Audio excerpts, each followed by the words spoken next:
광고 말씀드리겠습니다. 최강림 집사님 위로 예배가 이 예배를 마친 후에 있습니다.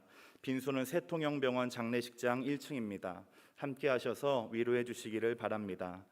또한 개편된 구역 모임은 이번 주 금요 예배부터 시작이 됩니다. 원활한 모임을 위하여 구역별로 자리가 지정될 예정입니다. 구역장과 강사께서는 참석을 독려하여 주셔서 첫 번째 구역 모임이 은혜롭게 시작될 수 있도록 준비해 주시기 바랍니다. 아울러 구역장 모임이 이번 주일 2부 예배 후에 있습니다. 구역장이 참석이 어려우신 경우는 강사님이 꼭 참석해 주시기를 바랍니다. 이 시간도 함께 말씀을 나눌 때 하나님 아버지와 또한 우리 주 예수께서 주시는 은혜와 평강이 우리 가운데 충만하게 넘치기를 소망합니다. 오늘 나눌 말씀의 제목은 다시 집으로입니다.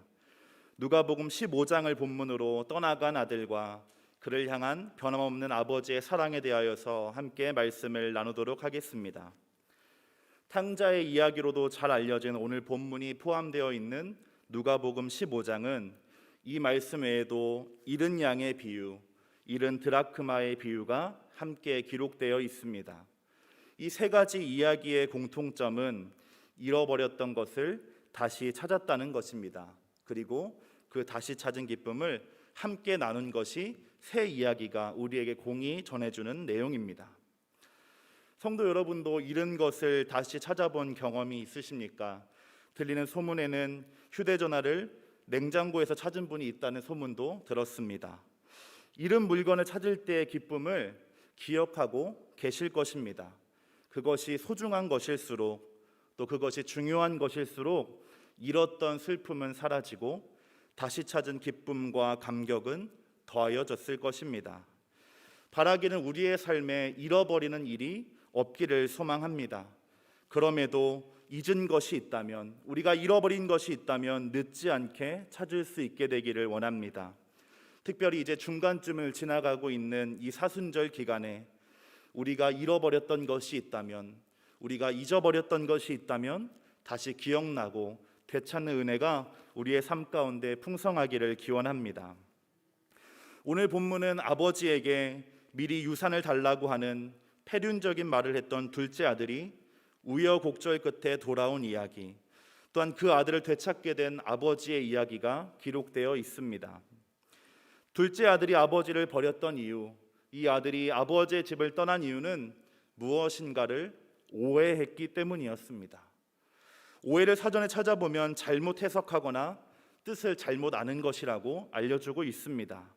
이 아들은 무엇인가를 잘못 해석했고 무엇인가의 의미를 잘못 알았기 때문에 아버지를 버리고 그 집을 떠났다고 하는 것입니다. 첫 번째 이 아들의 오해는 주어진 것, 누리는 것을 아주 당연하게 생각한 것이었습니다. 오늘 본문 12절 상반절 말씀입니다. 그 둘째가 아버지에게 말하되 아버지여 재산 중에서 내게 돌아올 분깃을 내게 주소서 하는지라. 아멘. 아들은 아버지에게 분깃을 달라고 하면서 내게 돌아올 것이라고 말하고 있습니다. 이 말에는 두 가지의 문제가 있는데, 하나는 살아있는 아버지에게 유산을 달라고 했다는 것이고, 이보다 더 큰 문제는 아버지의 재산이 당연히 나의 것이 될 것이라고 생각했다는 점입니다. 유산이라는 것, 말 그대로 부모가 임종을 전후로 자녀에게 물려주는 재산입니다. 그런데 이 유산을 버젓이 살아있는 아버지에게 달라고 했다는 것, 어쩌면 자신의 재산을 가지기 위하여서 아버지가 돌아가셨음을 바라고 있다는 것이 포함되어 있는 것이었습니다. 그 중에 내게 돌아올 것을 달라고 했다는 것은 아버지의 의사와 아버지의 뜻과는 상관없이 이미 재산의 일부가 자신의 것이라고 착각했다는 의미가 됩니다. 당연히 내 것이라고 생각한 것, 이것이 둘째 아들의 첫 번째 오해였습니다. 또한 두 번째 오해는 이 당연함에서부터 시작된 것인데, 나에게 당연한 것을 지루하고 답답한 것이라 생각한 것이었습니다. 변함이 없는 아버지의 사랑이, 또 매일 평화롭게 반복되는 일상이 어느 순간 지루하고 답답하게 느껴진 것입니다. 산으로 또 들로 놀러 가는 사람들, 멋있는 옷, 멋있는 차, 화려하고 자유로운 삶을 사는 사람들을 바라보고 동경하게 된 순간 지금 나에게 주어져 있는 삶은 답답하고 더 이상 만족할 수 없는 것, 이제는 내가 탈출해야만 하는 것처럼 느껴지게 된 것입니다. 당연함이 주는 선물 대신에 익숙함과 이 편안함이라는 당연함의 선물 대신에 숨겨져 있던 함정에 빠져서 소중함과 감사를 잊었기 때문에 발생한 일이었습니다.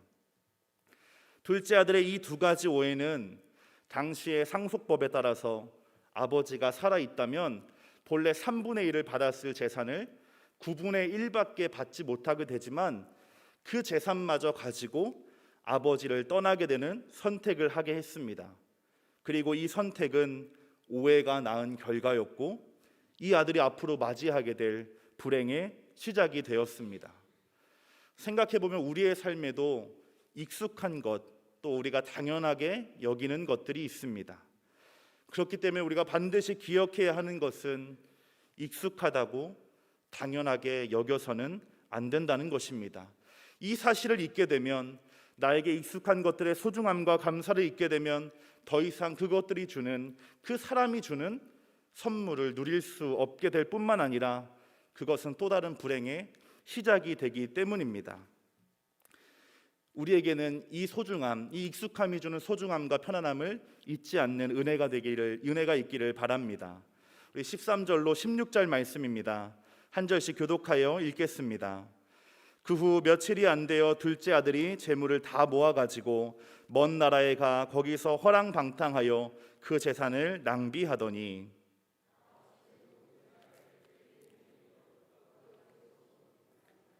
가서 그 나라 백성 중 한 사람에게 붙여 사니 그가 그를 들로 보내어 돼지를 치게 하였는데,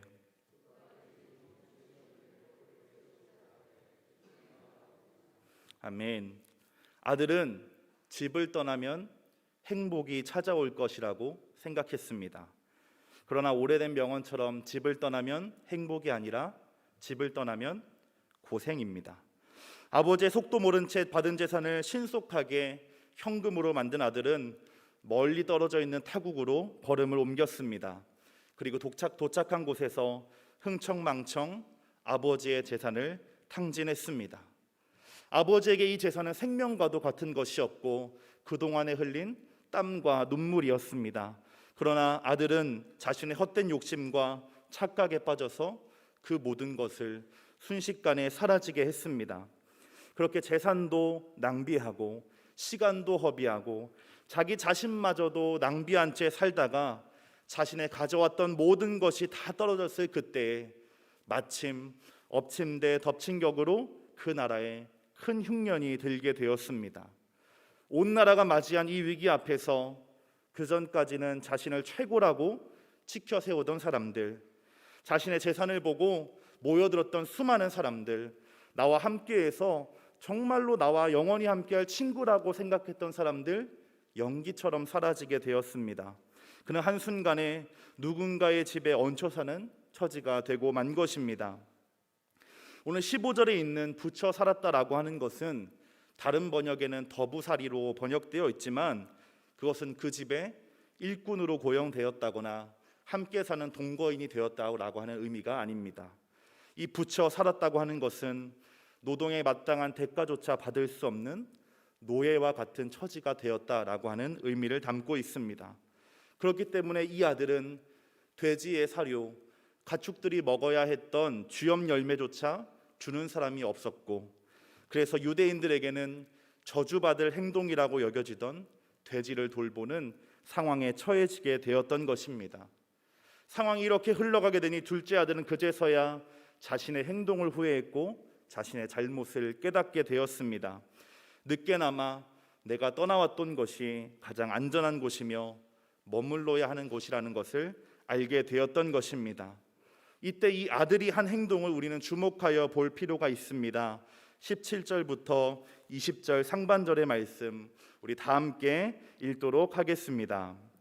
이에 스스로 돌이켜 이르되 내 아버지에게는 양식이 풍족한 품꾼이 얼마나 많은가. 나는 여기서 주려 죽는구나. 내가 일어나 아버지께 가서 이르기를 아버지, 내가 하늘과 아버지께 죄를 지었사오니 지금부터는 아버지의 아들이라 일컬음을 감당하지 못하겠나이다. 나를 품꾼의 하나로 보소서 하리라 하고 이에 일어나서 아버지께로 돌아가니라. 아멘. 아들은 먼저는 자신이 떠나온 집을 떠올렸습니다. 그리고 내가 그곳에서 이탈한 원인을 발견했습니다. 그리고는 돌아갈 방법을 생각해냈습니다. 내가 떠나온 집을 떠올렸고 그곳에서 이탈한 원인을 찾았으며 돌아갈 방법을 생각했다라고 하는 것입니다. 그리고 그것은 그의 인생에서 최고의 선택이 되었습니다. 내가 돌이켜야 하는 것을 깨달았을 때에 돌이켰기 때문입니다. 돌이켜야 함을 깨달았을 때 돌이킨 것은 이 둘째 아들이 한 인생 최고의 선택이 되었다라고 하는 것입니다. 이 둘째 아들처럼 그릇된 생각, 선택, 오해들로 고생과 고난을 경험하는 사람들을 마주하게 됩니다. 그런데 놀랍게도 그 중에 많은 사람들이 어느 순간 자신이 잘못하고 있다는 사실, 내가 잘못 가고 있다는 사실을 깨닫는다고 합니다. 그런데 그 사람들은 왜인지 거기에서 멈추어 서지 못하고 자신이 이미 알고 있음에도 잘못해왔던 행동을 반복하고 잘못된 일로 계속 나아갑니다. 궁금함에 왜 그렇게 하느냐라고 물어보면 하나같이 이제는 어쩔 수 없다. 여기까지 왔으니 죽이 되든 밥이 되든 끝까지 가야 한다라고 말한다고 합니다. 과연 이것이 바른 생각이고 좋은 선택일까요? 지금의 상황, 지금에 닥쳐온 위기를 역전시킬 방법, 이 상황들을 회복할 수 있는 가장 빠르고 효과적인 방법은 내가 지금까지 들여왔던 시간이 얼마가 되었던 간에, 내가 지금까지 들여왔던 물질이 얼마가 되었던 간에 그것이 아깝더라 하더라도, 또한 내가 호언장담하여 떠나온 그때가 생각나서 부끄러워진다 하더라도 하루빨리 돌이키는 것입니다. 왜냐하면 내가 돌이킨 그곳이 새로운 시작과 출발이 되고 돌아가는 곳으로 갈 수 있는 가장 짧은 길이 될 것이기 때문입니다. 둘째 아들은 이 선택, 돌이키는 선택을 할 수 있었고 그래서 품꾼이라도 되기를 바라며 마지막일지 모르는 기회를 얻게 되었던 것입니다. 운전하시는 분들 내비게이션의 말씀을 잘 들으셔야 한다고 하는데 길을 잘못 들게 되면 아주 간단한 방법이 있습니다. 경로를 재탐색하면 됩니다. 그러면 그 장소에서부터 내가 원래 가고자 했던 목적지로 갈 수 있는 가장 짧은 경로를 우리에게 알려줍니다. 우리의 삶에도 오늘 둘째 아들과 같이 내가 돌이켜야 함을 깨닫게 됐을 때에 그 순간이 어떠한 때라 하더라도 돌이킬 수 있는, 다시 출발할 수 있는 은혜가 있기를 소망합니다. 20절부터 24절 말씀을 함께 읽겠습니다. 20절, 24절 말씀 한 절씩 교독하여 읽겠습니다. 이에 일어나서 아버지께로 돌아가니라. 아직도 거리가 먼데 아버지가 그를 보고 측은히 여겨 달려가 목을 안고 입을 맞추니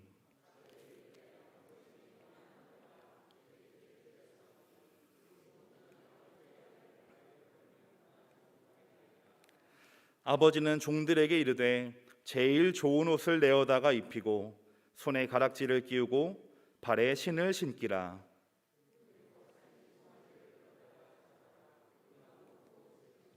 함께 읽겠습니다. 이 내 아들은 죽었다가 다시 살아났으며 내가 잃었다가 다시 얻었노라 하니 그들이 즐거워하더라. 다시 집으로 돌아가기로 결정한 아들은 지체하지 않고 걸음을 옮겼습니다. 이때 아주 감동적이고 놀라운 일이 일어나게 됩니다. 오늘 이 본문이 가지고 있는 클라이막스와 같은 부분입니다. 이에 일어나서 아버지께로 돌아가니라. 아직도 거리가 먼데 아버지가 그를 보고 측은히 여겨 달려가 목을 안고 입을 맞추니. 아버지가 저 멀리서부터 아들을 향하여 달려와서 장성한 아들의 목을 끌어안고 입을 맞추었던 것입니다. 우리나라도 비슷하지만 유대 관습에서 중년 혹은 노년의 남성이 달린다고 하는 것은 금기시되는 일이었고 금지된 일이었습니다. 그것은 단순히 체면이나 채통이 상하는 것을 넘어서서 내가 지금까지 쌓아왔던 사회적인 지위와 평판, 어쩌면 부모님으로부터 이어져 내려오는 우리 가문의 먹칠을 하는 행동이 이 달려가는 것이었기 때문입니다. 그럼에도 이 아버지는 둘째 아들을 향하여 달려가기를 머뭇거리지 않았습니다. 왜냐하면 이 내 사랑하는 아들은 죽었다가 다시 살아났으며 잃었다가 다시 얻은 아들이었기 때문입니다. 아버지는 이어서 남루하고 더럽혀진 그의 옷을 대신하여 가장 좋은 옷을 입혀줍니다. 더럽혀진 손에는 가락지를 끼워주고 발에 묻은 흙을 털어내고 신발을 신기어 줍니다. 선물들은 대개 그 선물이 담겨져 있는 의미가 있습니다. 만년필의 의미가 있고 빨간 내복의 의미가 있고 카네이션의 의미가 있습니다. 마찬가지로 오늘 아버지가 준비해 두었던 이 선물에도 아들을 향한 의미가 담겨져 있습니다. 전통적으로 성경 문화에서 옷이라고 하는 것은 신분을 상징했습니다. 그래서 돼지를 치며 뒹구는 동안에 어느새 가축과 별반 다르지 않게 되었던 아들에게 가장 좋은 옷을 입혔다고 하는 것은 이방인이며 노예, 또 고아와 같이 살아왔던 둘째가 다시 아들이 되었다라고 하는 의미가 됩니다. 그의 손에 가락지를 끼워준 것은 둘째를 다시 아버지의 온전한 상속자로 인정해 준다는 뜻이 됩니다. 자유를 의미하는 신발은 이제는 그의 생각대로 품꾼이 되는 것이 아니라 아버지 안에서 아버지와 함께하며 자유를 누리는 자유인이 되었다라고 하는 선언이 되는 것입니다. 그렇기에 집 나간 아들을 다시 온전한 아들이 되게 하는 이 선물은 잃어버렸던 그의 신분을 돌려주고 상속자의 지위를 회복하며 그가 자유인이라는 것을 선언하는 아버지의 사랑이었던 것입니다. 이처럼 감히 아버지의 유산을 미리 받아서 타국으로 떠났던 아들, 그래서 어쩌면 잘 살기라도 했기를 바라는 그 아들은 고생하여 부정한 가축처럼 살다가 돌아와서 아버지 앞에 섭니다. 이 아들을 다시 아들이 되게 한 것은 아버지의 희생과 아버지의 자기 부인이었습니다. 나의 체면과 지위마저 포기한 아버지의 긍휼과 사랑이 죽은 것과 같았던 아들을 다시 살아나게 했던 것입니다. 아들이 원했던 것은 품꾼이라도 되는 것이었습니다. 그것을 기대하며 돌아왔지만 아버지의 제한 없는 사랑은 그가 마치 다시 살아난 것처럼, 그런 일이 없었던 것처럼 그를 다시 아들이 되게 하였습니다.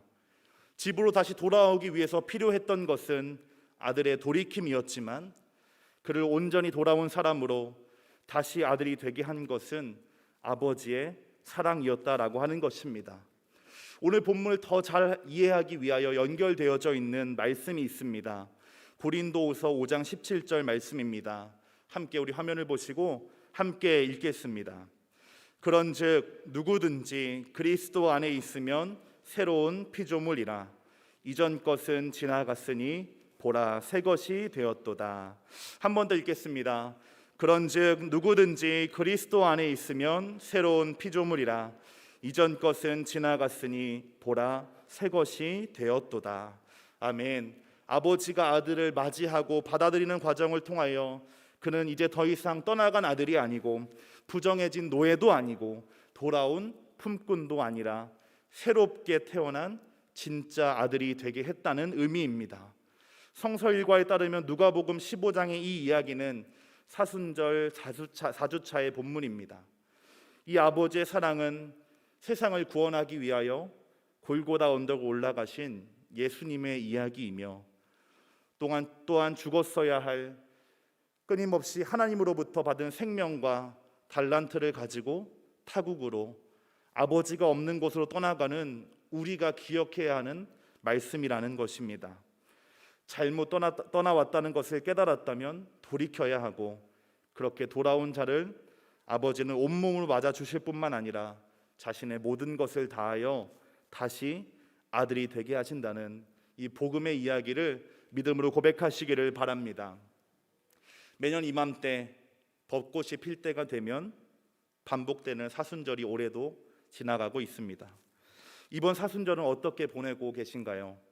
익숙하고 당연하기 때문에 연례 행사처럼 생각하고 있지는 않은가? 저 또한 되돌아보게 됩니다. 그리하기 오늘 말씀을 통하여 우리에게 이미 주어진 것이 있음에 감사할 수 있기를 바랍니다. 특별히 우리가 받은 은혜와 복 중에 예수님 믿게 해주신 은혜가 가장 큼을 기억할 수 있게 되기를 바랍니다. 그리하여서 떠났다면 돌이키고 돌아와 있다면 아버지의 무한한 사랑과 복을 누리면서 사는, 그래서 하나님께서 예비하여 주신 부활의 영광을 소망하며 이 사순절을 함께 지나가는 우리 모두가 되기를 간절하게 소망합니다.